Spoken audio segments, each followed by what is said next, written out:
Não. Não, mas é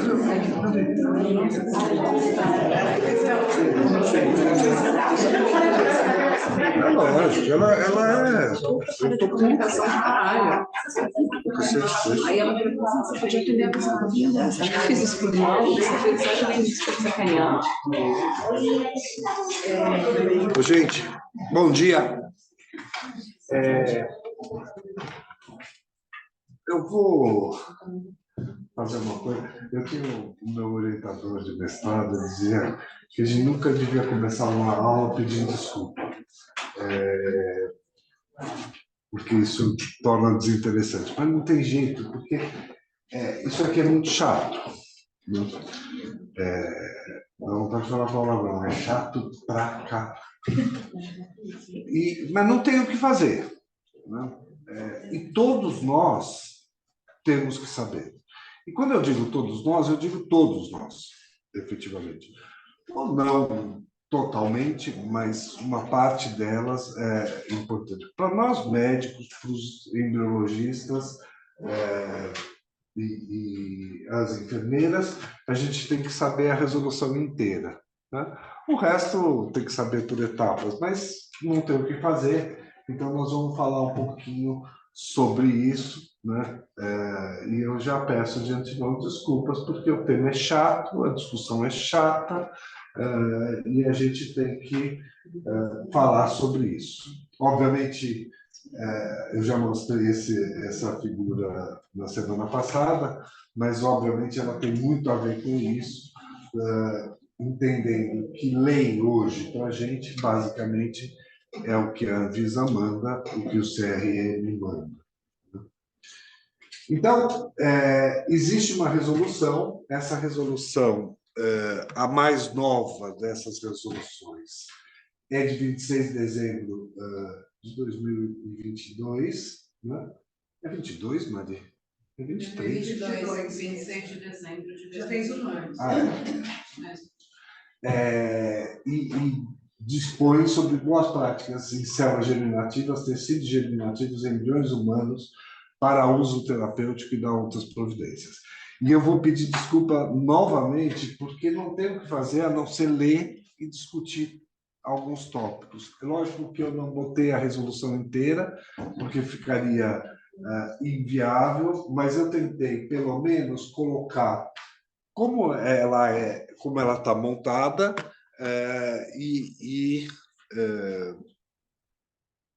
colocando cada tópico aí naquilo que interessa. A primeira coisa, obviamente, é que essa resolução ela se aplica a todos os estabelecimentos, não tem exceção, né? Tanto os públicos quanto os privados, e todos os que trabalham com reprodução assistida. Né? Então, ela vale para todo mundo, sem desculpa para ninguém. Né? A resolução, ela trata, né, e toda resolução desse tipo, para não ter dúvida, né, ela começa falando sobre definições. Né? E eu aconselho todo mundo a dar uma lida na resolução. Se quiserem, volta aqui, 771, tá, da Anvisa, aconselho que anotem, e vejam, porque existe, para cada um desses tópicos, é importante que a gente saiba o que ela fala. Então, ela vai, são 45, e vai até o que é termo de consentimento livre e esclarecido. Né? Então, ela detalha cada uma dessas, do que se trata. Desde gameta, passando por um monte de coisa aí para a gente fazer. Uma das coisas que, obviamente, parecem óbvias, mas não são tão óbvias, porque em outras épocas já aconteceu muito e ainda acontece, os centros de reprodução assistida devem possuir licença sanitária vigente, emitida pelo órgão de vigilância sanitária competente estadual, municipal ou federal, ou do Distrito Federal, desculpa. Veja, para começar a funcionar qualquer tipo de laboratório, eu posso fazer isso na clandestinidade, né? Mas, obviamente, está previsto em lei. Se você não cumprir isso, você incorre em crime, né? Então, bom que todo mundo tome cuidado com isso, mas nós temos registro tanto aqui quanto em Moema. Obviamente, existem várias coisas, eu vou mostrar para vocês aqui um pouquinho mais para frente. E aí, eu queria que o Ivan falasse um pouquinho sobre isso, né? O Centro de Reprodução é responsável por se cadastrar e manter atualizado o Cadastro Nacional de Células Germinativas e Embriões disponível no sistema informatizado da vigilância, né? Então, eu pedi para o Ivan só mostrar para vocês, só para ficar um pouquinho menos chato, né? Mas o Ivan mostrar um pouquinho de como é feito isso, né? Pelo pessoal do laboratório e pelo pessoal da enfermagem, né? Pode.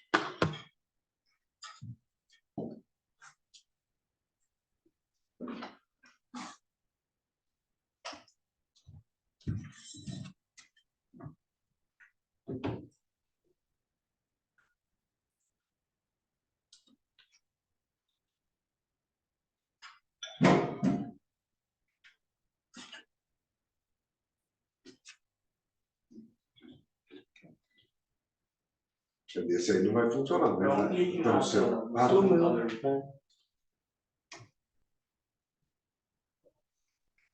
Vou passando por aqui. Bom, isso aqui, gente, é a nossa realidade, é o que a gente vê no dia a dia no laboratório. A gente tem casos que vão extremamente bem, que nós temos 100% de formação de blastocisto, mas, infelizmente, a gente também tem casos que vão extremamente mal, que não temos nenhum blastocisto. E aí, muitas vezes, no laboratório, a gente fica muito feliz porque vê que as coisas estão indo bem, ou a gente fica preocupado porque talvez algo não esteja indo tão bem. Mas, na verdade, isso é uma percepção, né? O que a gente vê ali, o que, na verdade, deveria ser feito, deixa eu só tirar essa tela, o que, na verdade, deveria ser feito é um levantamento de todos esses dados, que é o que a gente faz, vocês já conhecem, porque de tempos em tempos a gente faz esse levantamento e apresenta para vocês. E, a partir desses dados, fazer uma comparação, né? E essa comparação ela deve ser feita com algumas referências, sejam elas nacionais, como o CISEMBRO, ou guidelines.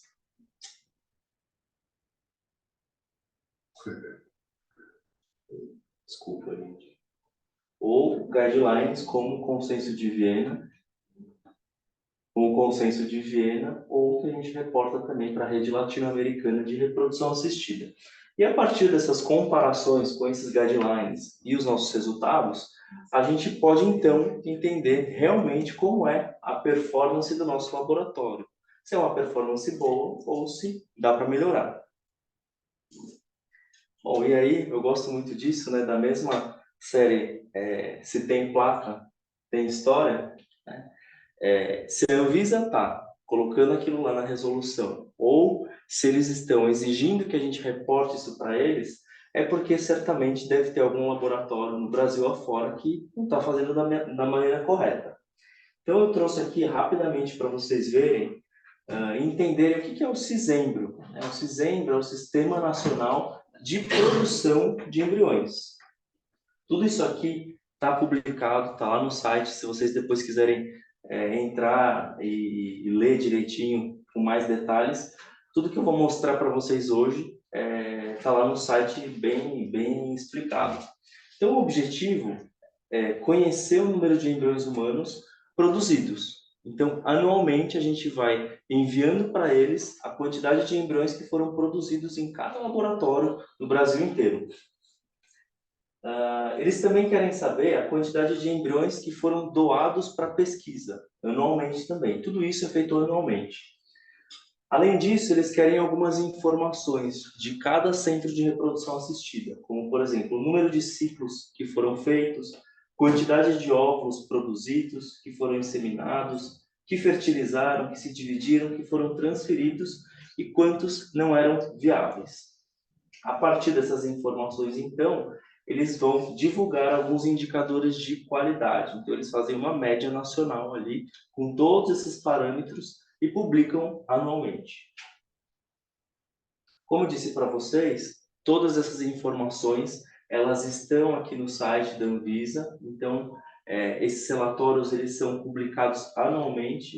Então, eles estão aqui, ó, publicados e disponíveis para quem quiser acessar, inclusive pacientes. Então, algumas informações que eles trazem, né? Todos os anos eles vão atualizando, obviamente, essas informações. Esses dados aqui são de 2023. Então, em 2023, haviam 174 centros de reprodução assistida cadastrados. Desses, 60 deles são daqui de São Paulo, em seguida de 20 em Minas Gerais e 15 no Rio, né? Então, são a maior quantidade de estados com centros de reprodução assistida. E aí, nesse ano de 2023, foram congelados mais de 107 mil embriões e doados para pesquisa somente um.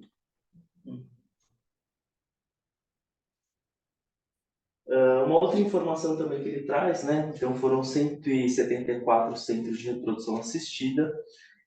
E ele trouxe uma informação que, se você for analisar com calma, com cautela, tem algumas informações que não estão muito condizentes, né? Eu estava analisando aqui os dados, ele mostra que haviam 39 mil ciclos que foram feitos, né, no ano de 2023. Mas quando a gente olha esse gráfico comparativo de todos os anos, desde 2020, a gente vê que aqui foi publicado 52 mil. Então, eu não sei exatamente qual é o número real, se é 52 ou se é 39. Eu acredito que seja 39, faz mais sentido.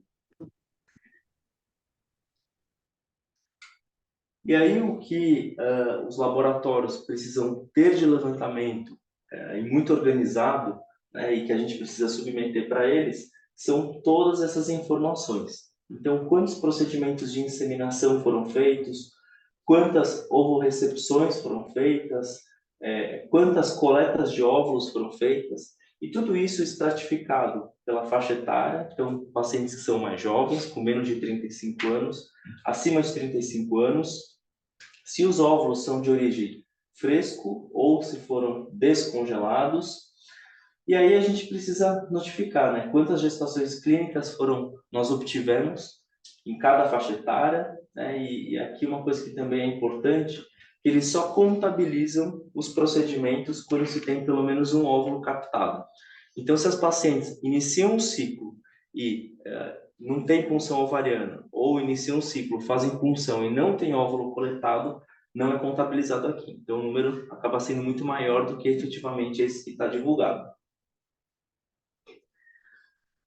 E mais algumas outras coisas aqui. Então, procedimentos de coleta que foram destinados à criopreservação, a congelamento de óvulos, procedimentos que nós descongelamos embriões, procedimentos que tiveram doação de embriões, procedimentos que a gente usou sêmen doado e procedimentos que nós descongelamos óvulos, seja doadora ou óvulo, na verdade isso aqui é de uso próprio, né? Mas tem também outro item de óvulo doado. E aí, como conclusão, né, ele coloca aqui desses dados, voltando aqui um pouco ao começo da aula que eu falei para vocês, que muitas vezes o laboratório tem é a percepção, porque talvez não façam todos esses levantamentos. Então, essas informações elas são muito importantes para que os próprios estabelecimentos tenham um parâmetro de comparação, de qualidade, avaliem efetivamente a performance do seu laboratório e consiga comparar com de outros laboratórios, outros serviços no Brasil. E, além disso, isso também norteia a pessoa que vai fazer a fiscalização. Então, ela vai lá, ela fiscaliza, ela sabe quais as informações que ela precisa buscar naquele serviço. Isso. Obrigado. Obrigado, Ivan.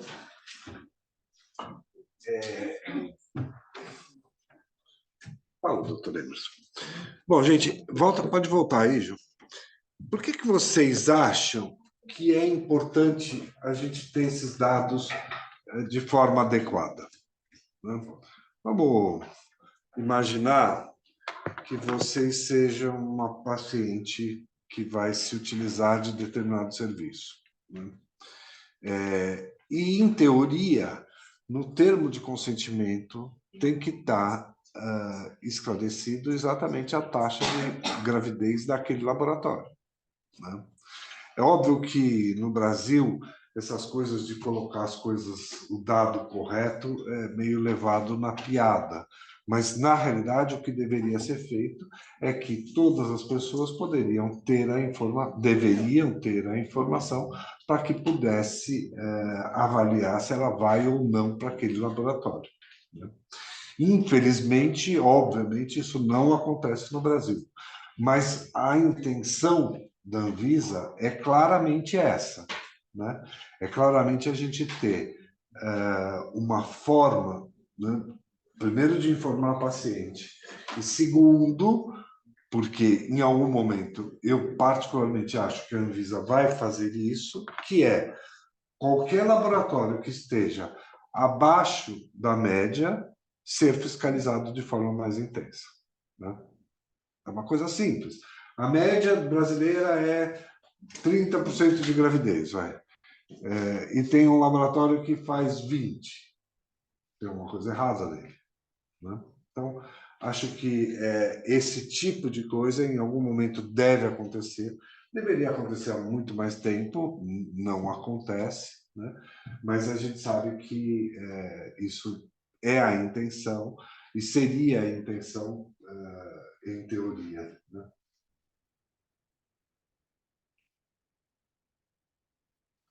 Bom, uma outra coisa que é super importante, né, e que está na resolução, que é a gente ter aí, no mínimo, 20 anos de acompanhamento das células germinativas que estão sob nossa responsabilidade, né? Então, é super importante que a gente mantenha esse registro.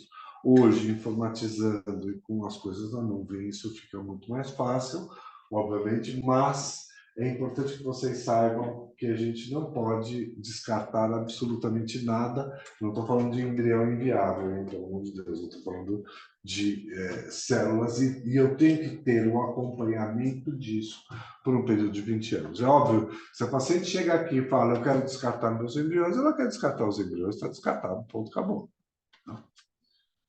Mas isso é importante, basicamente, por conta da doação de gametas, né? E que a gente tem que ter essa rastreabilidade, né? Bom, obviamente, aquela resolução, ela fala sobre questões ligadas à reprodução assistida, mas existem uma série de outras resoluções que a gente tem que seguir, né? Então, são boas práticas de funcionamento de serviço de saúde, aí como prever um centro cirúrgico, o que pode ser feito no centro cirúrgico. São várias RDCs que normatizam o funcionamento, e não só aquela. Aquela diz respeito às questões da reprodução assistida, mas a gente tem que seguir todas essas outras resoluções, tá? São atribuições do Centro de Reprodução Assistida os procedimentos relacionados ao preparo de células germinativas, tecidos germinativos, embriões humanos para uso terapêutico, incluindo seleção, coleta, identificação, registro para fins de rastreabilidade, recepção, processamento, armazenamento, transporte, descarte, liberação de amostras, notificação, monitoramento de eventos adversos e garantia de segurança do paciente que submete ao procedimento. E aí, são 15 tópicos diferentes aqui, né? E eu separei um deles, porque a gente designar um profissional responsável para executar as atividades de biovigilância em seu campo de atuação. No caso específico nosso, é a Andrea, né? Que foi designada para essa função, né? Obviamente, a gente tem que implementar um sistema de gestão de qualidade, e aí a gente tem a Heloísa trabalhando com isso o tempo todo, né, para a gente conseguir fazer essa gestão de qualidade do centro, né? E, obviamente, isso tudo tem que estar documentado, né? Instalações, procedimentos, processos, recursos, e uma série de ações de garantia de qualidade. Isso tudo a gente tem trabalhado, tem tentado melhorar, e estamos aí o tempo todo trabalhando com esse tipo de procedimento, né? As atividades desenvolvidas no centro sejam claramente definidas e sistematicamente revisadas. Quer dizer, significa que a gente tem que estar o tempo todo vendo como a gente melhora os nossos processos, né? E a gente deve fornecer, a gente, direção, deve fornecer os recursos necessários à realização de atividades desenvolvidas, incluindo, né? E aí, algumas coisas que são muito importantes. O regimento interno, né, que a gente tem, com a finalidade do estabelecimento, atividades desenvolvidas, organograma, isso tudo a gente está o tempo todo refazendo, o tempo todo atualizando, o tempo todo tentando deixar isso de acordo, porque existem mudanças que são frequentes. Nós somos um organismo vivo, né? Então, estanque parado. Mas, por exemplo, relação nominal acompanhada de correspondência e assinatura dos colaboradores, conforme seção 3, indicando a qualificação, as funções e a responsabilidade de cada profissional. Tá? Então, a gente tem que estar com isso tudo corretinho para quando vem a vigilância sanitária a gente poder entregar essa documentação. O Centro de Reprodução deve implementar sistemas de gestão de documentos que abranjam e descrevam as regras para a padronização, controle, elaboração, modificação, aprovação, divulgação, manutenção, segurança, rastreabilidade, arquivamento e revisão periódica de documentos. A gente, por exemplo, todos os nossos documentos eles vão para um local, os que são físicos, né? Vão para um local e eles ficam lá armazenados. A gente tem que pagar o armazenamento para quando precisar a gente poder levantar eventualmente esses dados. Então, e a gente deve ter tudo isso absolutamente documentado para que a gente possa, obviamente, fazer informações sobre doadores, coleta de células, tecidos, acondicionamento e transporte de células germinativas, processamento e acondicionamento de embriões humanos, resultados de testes de controle de qualidade, liberação de células germinativas, motivos de descarte de células germinativas, solicitação, e daí vai todas essas questões que são absolutamente fundamentais para a gente ter rastreabilidade nos nossos processos. Queixas técnicas dos equipamentos, instrumentos, materiais, reagentes, produtos para diagnóstico in vitro utilizados e relatórios de não conformidade. Qualquer mudança, por exemplo, eu estou querendo ver se a gente consegue fazer um novo tipo de armazenamento de botijões de congelamento para cá, porque está insuportável o laboratório, né? Então, provavelmente, a única forma da gente mudar é aumentando um pouquinho a área, quebrando ali, fazendo alguma coisa. Mas se eu fizer isso, eu tenho que notificar, porque eles sabem a minha planta, né? E se eles vierem aqui, eles vão ver que tem alguma coisa errada.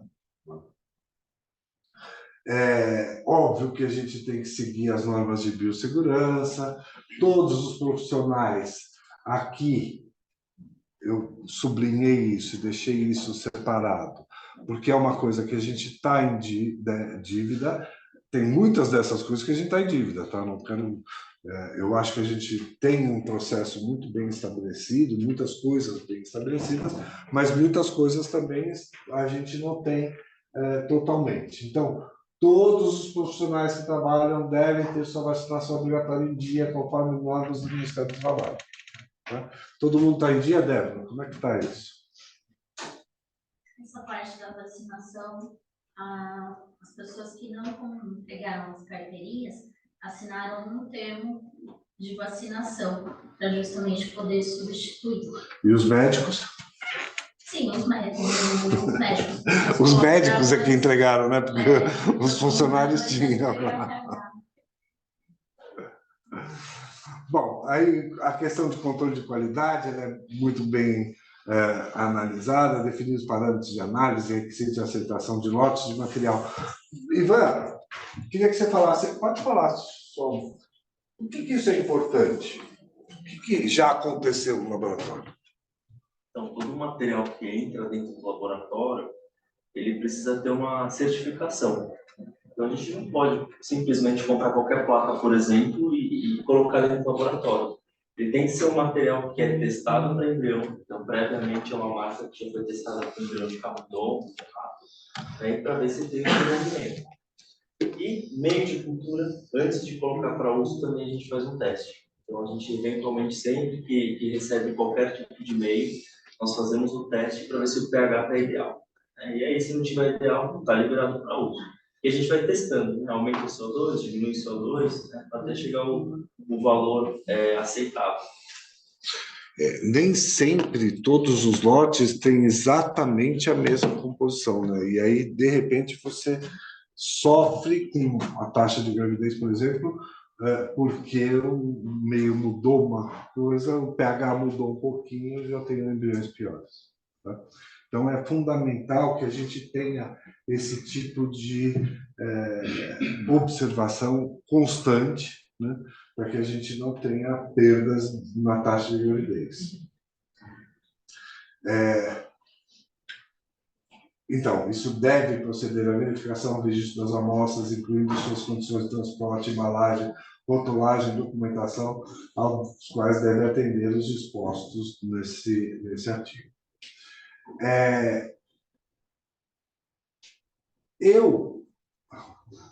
E aí, na realidade, é uma prerrogativa, vira e mexe, alguém me liga, a liberação excepcional de células germinativas, tecidos germinativos em embriões humanos exige avaliação que considere a relação risco-benefício do uso dessas amostras. Em decisão conjunta fundamentada em nome do responsável, técnico, a equipe médica assistente e os pacientes implicados.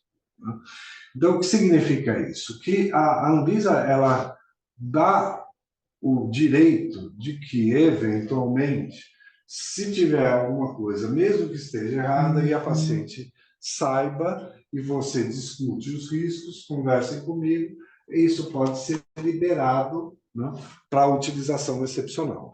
Não é a regra, né, é a exceção. Né, e deve ser documentado, mantendo os respectivos registros observados, o prazo mínimo de 20 anos, papapá. A terceirização da atividade do centro de produção deve ser realizada mediante contrato, convênio ou termo de responsabilidade assinado com o prestador de serviço. Por exemplo, transporte de amostras. Né? Eu tenho que contratar uma firma, ter um contrato com ela, ela tem que ser certificada também. Então, a gente não pode, vocês lembram há um tempo relativamente pouco tempo atrás, o que aconteceu com algumas amostras ou com alguns óvulos que vieram de outros centros, né, com problemas e que foram a Anvisa bloqueou a utilização desses óvulos. Né? Então, é responsabilidade do centro avaliar a empresa que está fazendo a contratação. O centro deve manter registros de origem, validade, número de lotes de todos os materiais, reagentes, produtos para o diagnóstico in vitro realizado. O instrumental, obviamente, que a gente tem que ter instrumentais, equipamentos que sejam compatíveis com a atividade que a gente exerce, um número que seja compatível, que tenha segurança para a gente fazer aqueles procedimentos de forma adequada. Então, óbvio, se eu tenho 10, 20 fertilizações por mês, eu preciso ter um microscópio só, eu preciso ter equipamentos com isso. Mas se eu quero fazer 100, 200, 300, eu tenho que ter equipamento que seja adequado e mínimo para esse tipo de número, né, que você faz. Deve haver dispositivos de monitoramento contínuo de temperatura interna, quando couber do nível de nitrogênio líquido. Isso tudo é feito diariamente, né? E a gente tem reposição periódica o tempo todo para que a gente não tenha nenhum tipo de problema. Obviamente, existem alarmes nas incubadoras, existem uma série de coisas que permitem que a gente faça esse monitoramento de forma constante, né? O centro de produção deve possuir colaboradores com habilitação, capacitação e treinamento compatíveis, é óbvio. O centro deve promover capacitação e avaliação inicial básica, além de estabelecer programas de capacitação, avaliação periódica de seus colaboradores conforme necessidade, sempre que os procedimentos forem alterados. Nós temos tentado melhorar isso, né? Nós fizemos a contratação de uma plataforma, estamos querendo fazer algumas coisas EAD, vamos colocar algumas avaliações online. Isso tudo a gente está trabalhando. É um trabalho árduo e a gente tem que dispor de tempo para conseguir fazer. E o centro deve manter registro de capacitação e avaliação realizados. Tá? Eu deixei isso aqui assim.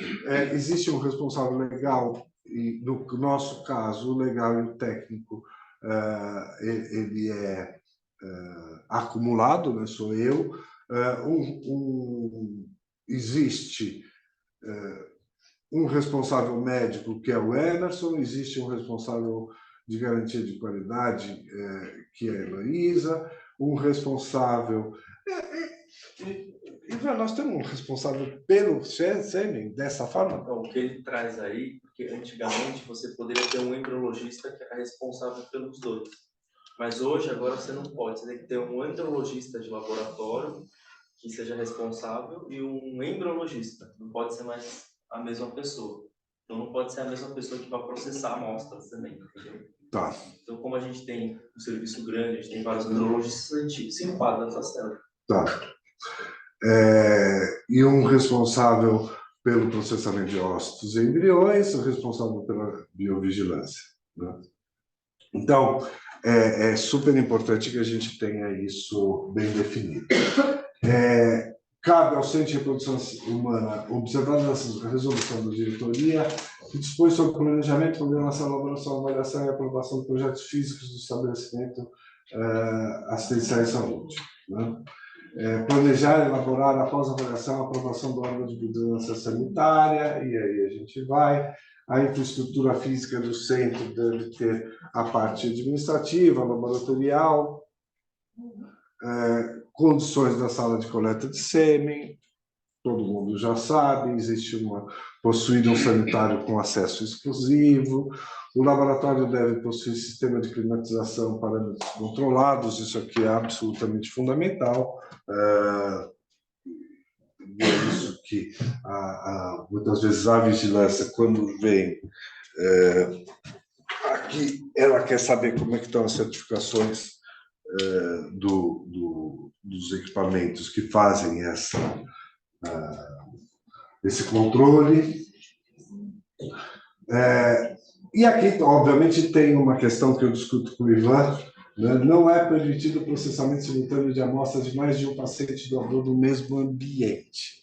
O que significa mesmo ambiente? No meu entender, significa que eu tenho um equipamento aqui e esse é um ambiente. E eu tenho outro equipamento aqui e esse é outro ambiente. Gente, só um segundo, deixa eu... Vem ver para mim. Oi, Reinaldo, o que houve? Reinaldo, bom dia.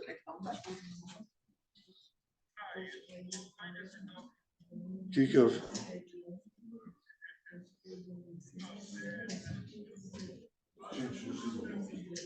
Continua.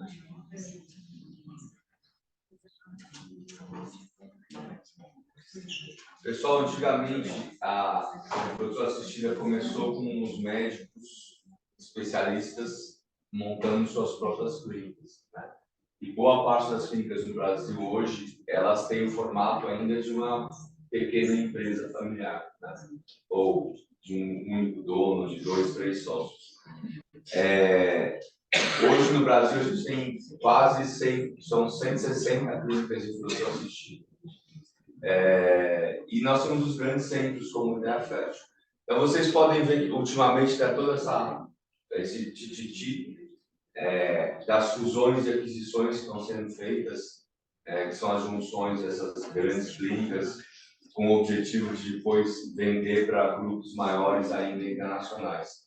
A verdade é que aquele modelo antigo de gestão, porque se sugeria a clínica, e isso tudo está sendo mostrado aqui para vocês hoje, na prática é isso, né? É a parte chata de uma clínica de reprodução. Então, aquela história que a clínica de reprodução era um laboratório era um consultório mais sofisticado, está cada vez mais distante, né? Então, os laboratórios, as clínicas menores, pequenas, hoje, elas sofrem muito, porque manter essa estrutura de ter essa gestão de uma clínica menor é muito complexo, porque, antes de mais nada, isso aqui custa muito caro, né?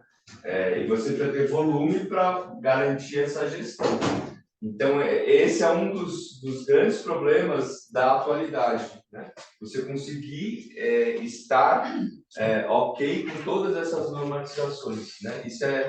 Isso requer que você tenha tamanho, que você tenha envergadura, que você tenha fôlego financeiro para contratar todos esses profissionais, para fazer toda essa gestão. Isso é impossível ser feito por um médico ou por 2 médicos que são donos de uma clínica pequena, né? Eles vão ter que contratar gente. E se a clínica é pequena, ela não traz recursos suficientes para esse tipo de gestão. Estou aproveitando Sim. que você falou. Só para colocar, na realidade, é porque quando a gente pensa, por exemplo, isso já aconteceu aqui, aconteceu em Moema segunda-feira, de ter 10, 11, 12 punções ou 10, 11, 12 procedimentos num dia só, né? E é lógico que isso impacta de uma forma muito intensa na atividade do laboratório, né? Moema, porque a gente foi acabar as punções, era quase 2 horas, né? Então, o que significa que o laboratório vai trabalhar até bem mais tarde, né? Porque tem que denudar, porque tem que...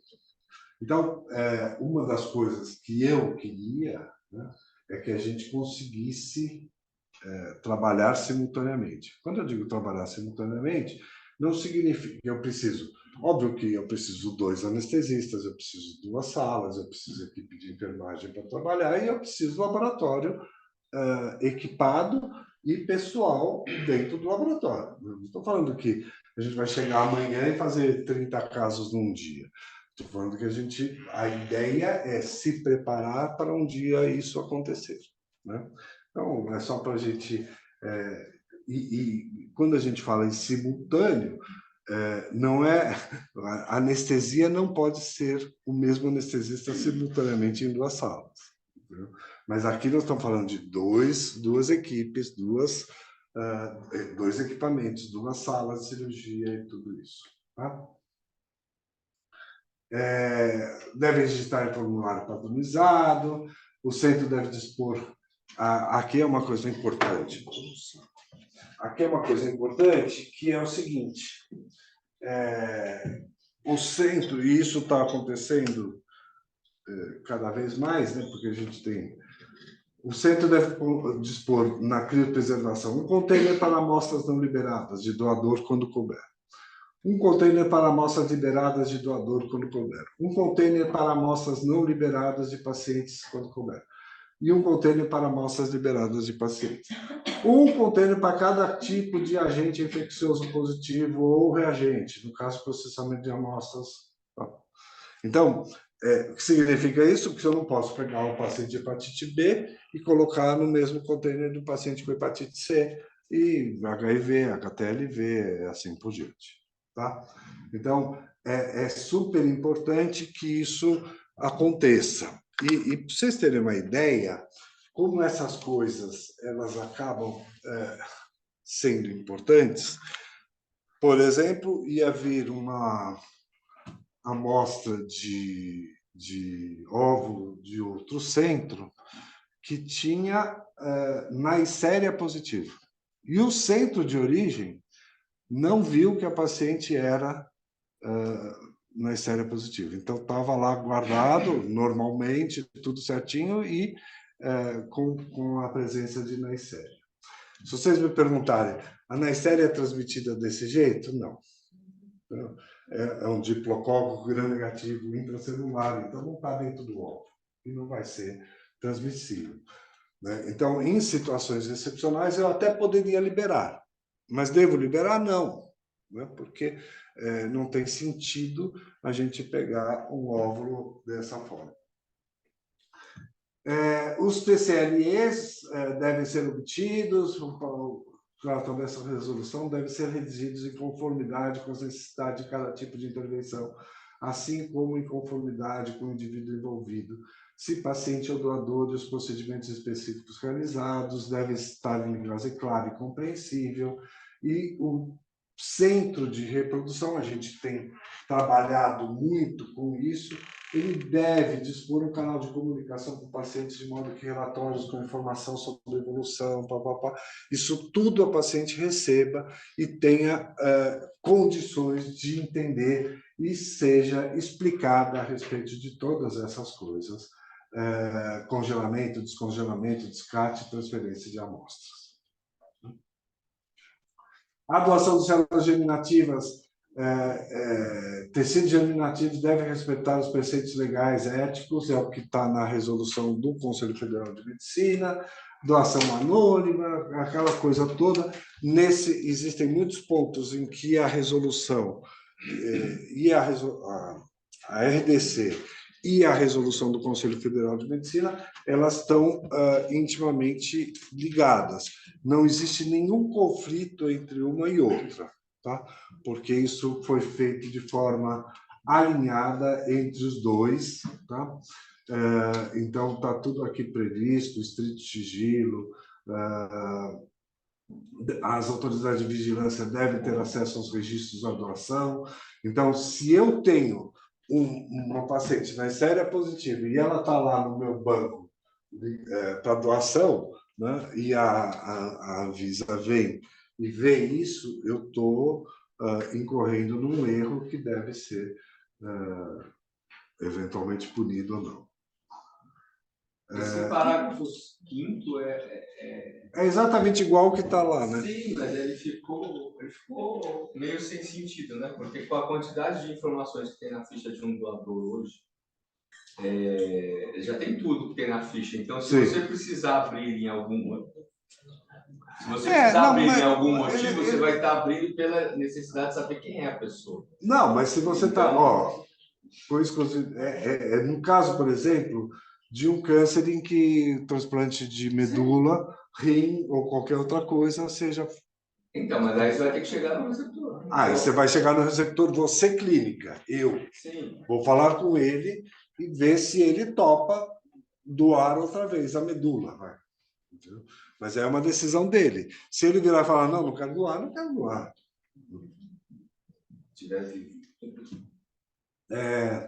Isso é super importante, né? Deve orientar os doadores sobre a importância de informar o surgimento de qualquer sinal, sintoma no período imediatamente após a doação, bem como o aparecimento de doença transmissível, a fim de que a gente possa monitorar tudo isso, e a doação não pode ser remunerada.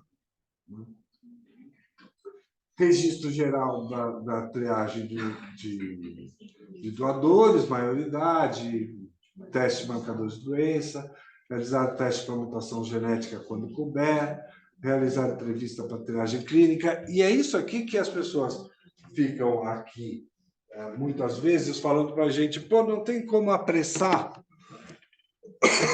o processo de doação? Não tem, porque eu tenho que fazer isso, né? Por mais que eu não queira, eu tenho que fazer. A realização, por exemplo, de entrevista para triagem clínica, eu sou obrigado a fazer, né?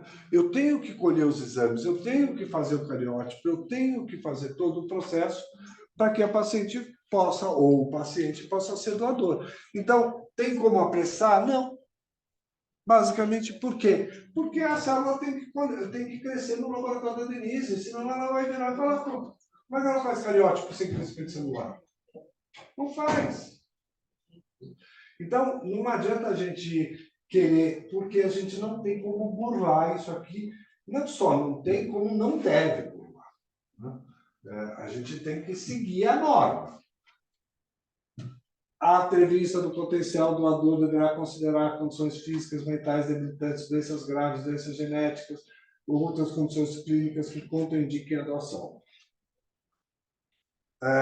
Aqui fala sobre tudo isso em situações de emergência, surtos epidêmicos, avanços tecnológicos, estudos científicos, poderá inserir, adequar ou modificar critérios clínicos. Recentemente, a Anvisa colocou Zika como critério, né, para a realização do procedimento. Agora tirou para a paciente, mas manteve para doadoras. E muito provavelmente, se essas arboviroses permanecerem do jeito que estão, é provável que entre aí outras coisas.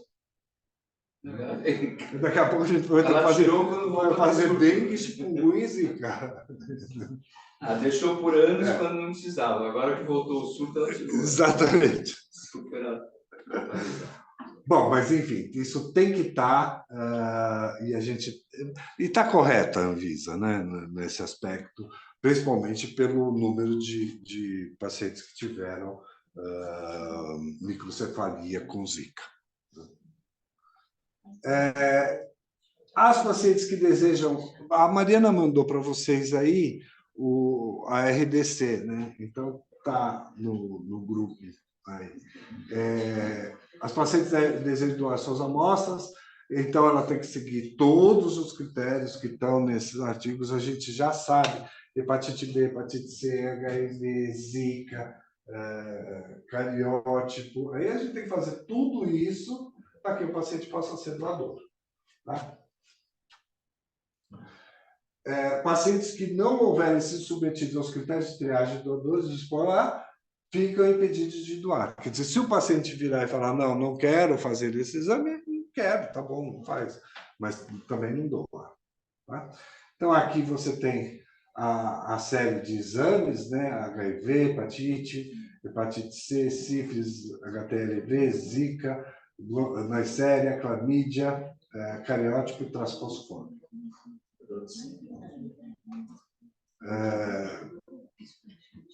Aqui, a mesma coisa. As amostras processadas ou preservadas por estados reagentes positivos para testes que se trata devem permanecer segregadas com tema específico, conforme disposto no 84. O transporte de amostras deve ser realizado caso o transporte seja realizado por empresa especializada. Essa empresa pode realizar o processo de validação desde que contemple as condições exigidas. Aqui é o que o Ivan mostrou: os centros devem enviar à Anvisa seus dados de produção anual até 31 de janeiro, é como imposto de renda, a gente tem prazo para enviar, isso tem que estar tudo anotado.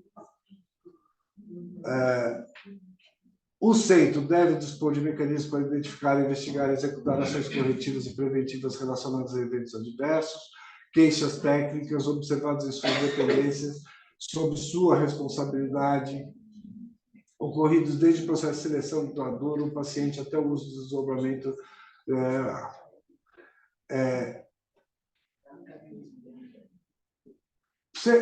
Alguém consegue, um dos nossos médicos aqui, pensar num evento adverso rápido? Vamos tentar, já que é chato o negócio, né? Vamos tentar pensar em alguma coisa. Vocês conseguem? Então vamos pensar. Vou ajudar, já que vocês não falam. Ivan, quanto tempo aguenta uma incubadora daquelas sem energia? Sem energia nenhuma, nada? Não dura 1 hora, porque o gás já começa a cair. Então, as formas até aguentavam mais, né? Só para vocês saberem que não foi no laboratório. Hoje a gente trabalha com incubadoras que são individuais, né? local onde ele fica. Antigamente eram incubadoras grandes, do tipo que a gente ainda trabalha na cultura de tecidos, que eu estou lá em cima. Então, essas incubadoras elas são pequenininhas, por isso que elas aguentam muito menos, né? Porque ficam individualmente o potinho, aquele meio ambiente rapidamente se deteriora e a gente perde o embrião. Alguém sabe o que a gente tem aqui de proteção para evitar esse tipo de problema? Isso já aconteceu alguma vez, Ivan? Quanto tempo atrás? Não, acontece de tempos em tempos, né? A gente vive com chuva, tem instabilidade, né? Então acontece de cair energia, mas a gente precisa ter algumas formas de que isso não atinja o laboratório, né? Então o laboratório é protegido com gerador, com no break, né? Para que não tenha essas oscilações. Vocês acham que gerador quebra? Gerador O seu acaba backup diesel. ele quebra. E você fica sem backup. Acaba diesel. E acaba o diesel, ele não entra porque tem... em Moema, por exemplo, nós temos muita interface, problema de interface energética. Oscila demais, ainda mais agora com a obra da Santa Maria ali, é um caos. Mas o pior não A é energia isso, ela João. oscila. A hora que ela oscila, ela pode queimar muita oscilação queima o relé, que é o chipzinho lá que tem pro gerador entrar, né? Então nós temos no breaks que são desse tamanho assim para segurar essa instabilidade. Mas às vezes dá problema mesmo nisso, né? O meu prédio, por exemplo, ali do consultório, que é ali do lado, deu um problema numa das tempestades aí, que deu muito raio, muita oscilação de energia, ficou piscando as luzes ali algum tempo, queimou e o gerador deixou de funcionar, né? Todo mundo que estava no prédio teve que evacuar pela escada, porque deixou de funcionar o acesso ao elevador. Agora, vocês imaginem se tivesse uma clínica de reprodução dentro do prédio, né? Porque o gerador simplesmente deixou de funcionar, né? Aí você tem que ter uma empresa contratada, como o Caio falou, porque na urgência você vai não ser contrato, mas o ideal é ser contrato. Isso tudo tem que estar previsto, que venha com um gerador suporte para você utilizar enquanto o seu estiver quebrado. Isso já, para vocês terem ideia, isso já aconteceu, né, Caio? Numa tempestade em São Paulo, que nós tivemos que contratar, são aqueles caminhõezinhos que na caçamba tem um gerador, porque o nosso gerador deixou de funcionar. Então, é só para vocês saberem que isso tudo tem que estar previsto, né? E você tem que ter POPs para todas essas coisas, para no momento em que a coisa aconteça, a gente não fique batendo cabeça, né? A gente tem uma equipe de manutenção, né? Que é uma coisa que tem o Luiz, tem o Alexandre, tem todo o pessoal está aí para socorrer no momento que tiver. Já aconteceu também de cair a fiação, né? Cair a árvore em cima da fiação e você ficar 2, 3 dias sem luz, né? Então, obviamente que isso tudo tem que estar previsto e a gente tem que manter isso importante. E isso são coisas até que a gente espera um pouco mais, né? Sim. Gerador e tal, mas a gente também tem que prever situações, por exemplo, o Covid que aconteceu, ou que nem aconteceu lá no país, ou teve um país lá que teve guerra, esqueci. Ucrânia. Você tem que prever, por exemplo, para onde que vão esses embriões se tiver algum problema. Vem de Moema para ABC, ou você faz contrato com alguma outra clínica de outro estado, né? Então tem que prever todas essas situações. Não, isso é importante que o Ivan falou, porque vamos imaginar que a gente resolva fechar as nossas operações. É minha obrigação, como responsável legal e técnico, arranjar um lugar para esses embriões ficarem. né? E definir e explicar para os pacientes. Eu não posso simplesmente fechei. Isso não existe, né? E a gente tem que estar previsto. Se vocês pegarem, tem uma capa. Quando foi o Katrina? Foi 2006. Tem uma capa da Fertility que é os botijões sendo carregados no meio da água, né? E a gente já teve isso aqui quando a gente estava lá embaixo no prédio central, né? De ter alagamento e que a gente teve que salvar embriões. A importação, esse é um dos problemas, né? Que é a importação de células de outros países, né? De gametas de outros países. Por que isso é um problema? Porque, obviamente, os outros países não têm necessariamente o mesmo tipo de legislação que nós temos, né?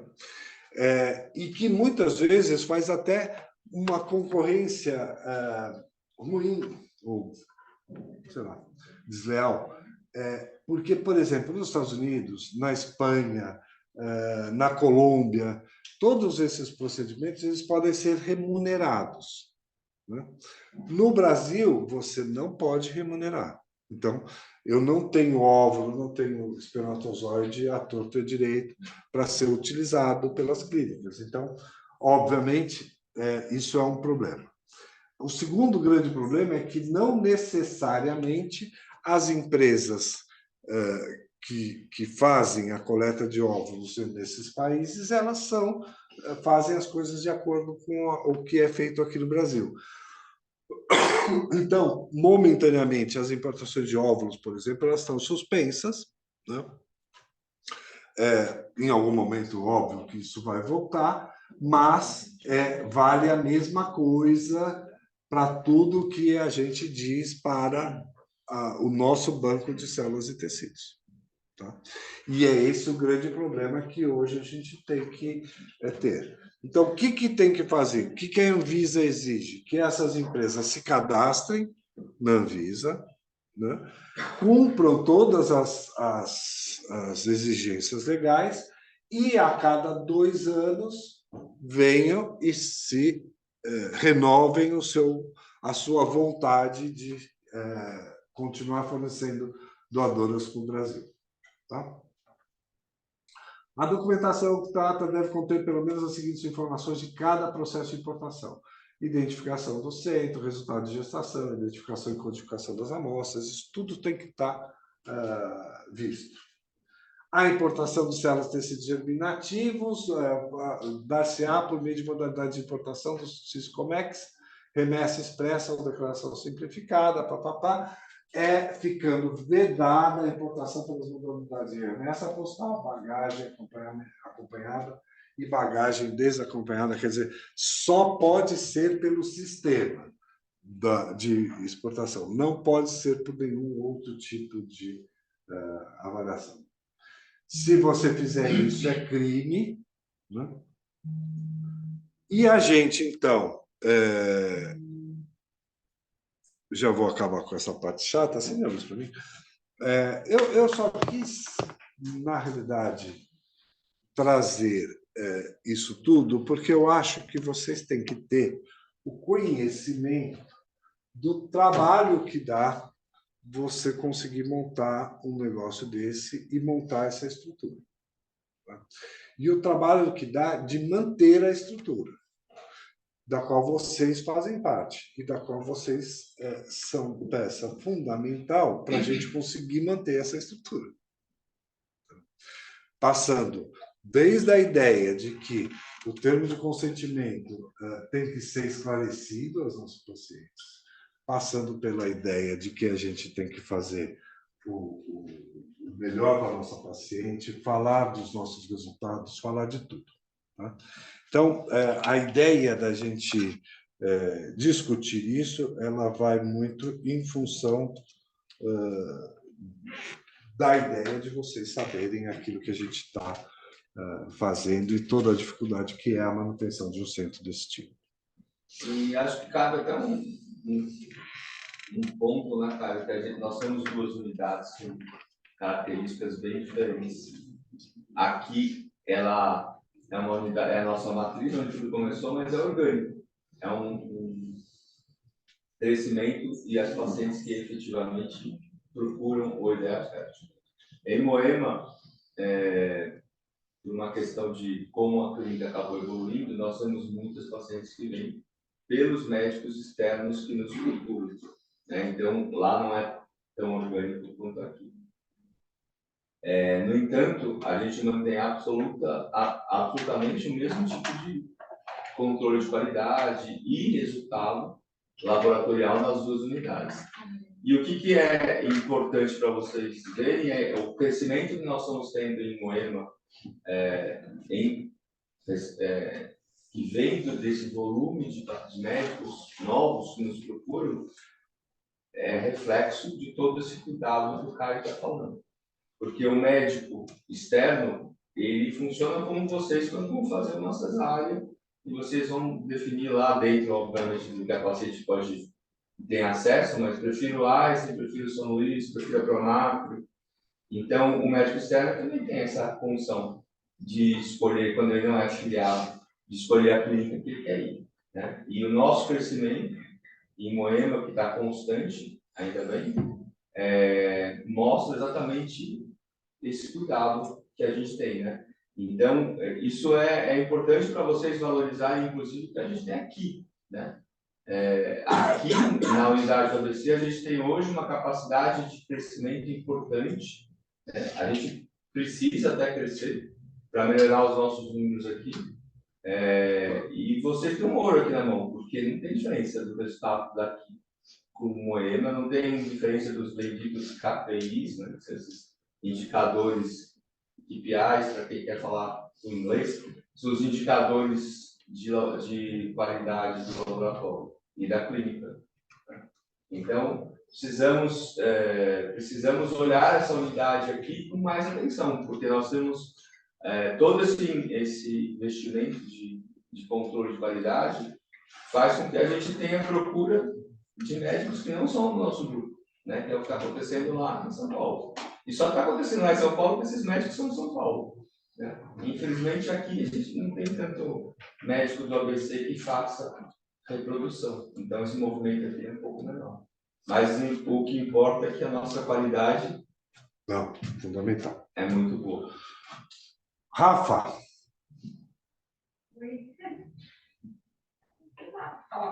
Não? Mari.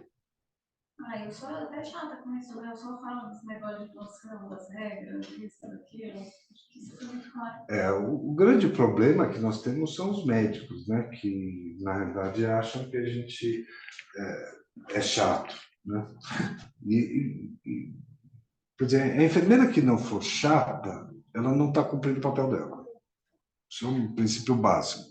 A enfermeira de centro cirúrgico que não for chata não está cumprindo o papel dela.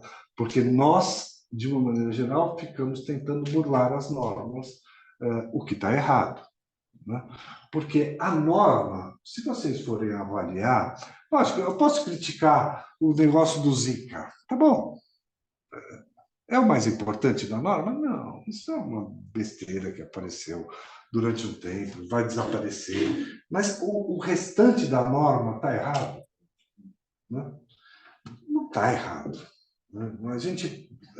Eu posso... a coisa do CFM está errada? Eu detesto a questão de doação entre parênteses. Não gosto, acho absurda. Mas é um pedaço, o restante tem lógica. Né? Então, a gente tem que cumprir, não adianta a gente querer brigar. Não dá para a gente... O médico ontem ficou chateado. Por quê? Porque a doadora vai ter que jogar fora os óvulos. Não colheu, guardou. Porque o que ele tinha que ter feito? Fez o exame, tinha na séria, trata e faz. Agora, eu não posso pegar uma paciente com uma séria positiva e mandar para o meu laboratório. Porque se o técnico, se a vigilância vem e olha, você está maluco? Pô, dá um benzetacil, né, caramba? Não tem...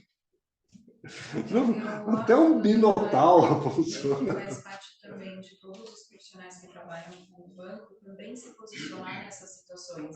Sem A gente dúvida. não está fazendo absolutamente nada errado, a gente só está cumprindo o que diz a resolução. E se a resolução diz aquilo, não dá para a gente fazer nada de diferente, né? Porque quem vai, né, aconteceu um outro serviço, ok, deixaram que acontecesse dessa forma, mas não quer dizer que a gente vai ser discordante, né, com o decorrer dessa história. Então, a gente também precisa se posicionar, porque se a gente abre exceção para uma coisa, a gente vai... Não, e é o que eu falei, eu acho uma judiação, porque tecnicamente não tem motivo para jogar fora esses óculos. Por quê? No diplococo gram-negativo intracelular não está no óvulo, entendeu? Não existe, depois que você denudou, saiu tudo, não tem nada lá dentro. Né? Então, mas está na norma, tem que cumprir. Tá? Então, gente, vocês me desculpem a chatice, mas eu juro que eu queria muito, principalmente que os nossos fellows tivessem o cuidado de ler a RDC, de ler o Conselho Federal. A gente não está acostumado a fazer isso, mas eu acho que é uma coisa absolutamente fundamental. Eu, por exemplo, que tenho déficit de atenção, eu não consigo ler a resolução inteira, eu tenho que ler por pedaço, que é muito chato. Caio, mas é uma coisa importante até de falar, né? Vocês vão, os mais novos, os fellows, vocês vão prestar título de especialidade na área. Essas questões estão dentro da prova de título. Cai e cada vez mais. Porque, obviamente, é uma parte importante. Não adianta um de vocês, eventualmente, pode montar uma clínica ou ser o gestor amanhã de uma clínica. Então, vocês têm que saber. Né? É uma atuação da nossa área. É muito chato, não é chato. Não. É muito chato pegar essa resolução da Anvisa e ler ela de cabo a rabo. Mas qualquer empresa tem regra. Né? É um calhamaço, né? Quantas páginas são? Muitas. São muitas. Eu não, obviamente, deve estar lá no manual de ética dos médicos, né? Mas o nosso, por exemplo, de enfermagem diz que todo profissional, é obrigatório que todo profissional que exerça determinada especialidade saiba de todas as resoluções, normas vigentes. Então, assim, não é uma coisa assim, eu não sei, não, é obrigatório. Está lá, então a gente tem que cumprir. A gente precisa saber.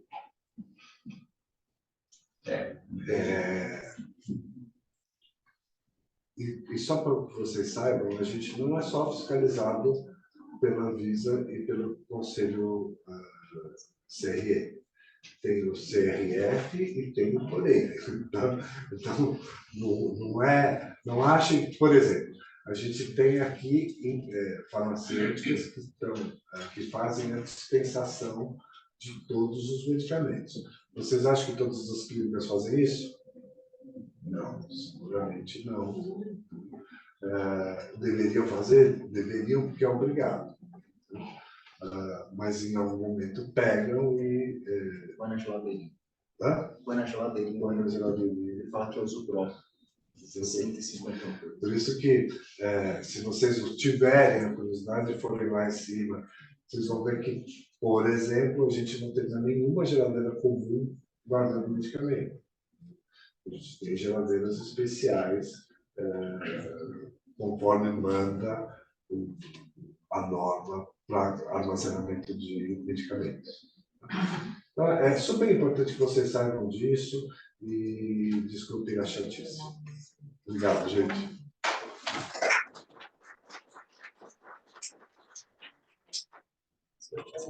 As palmas foram iguais. Espera só um pouquinho, gente. O entusiasmo. Nós somos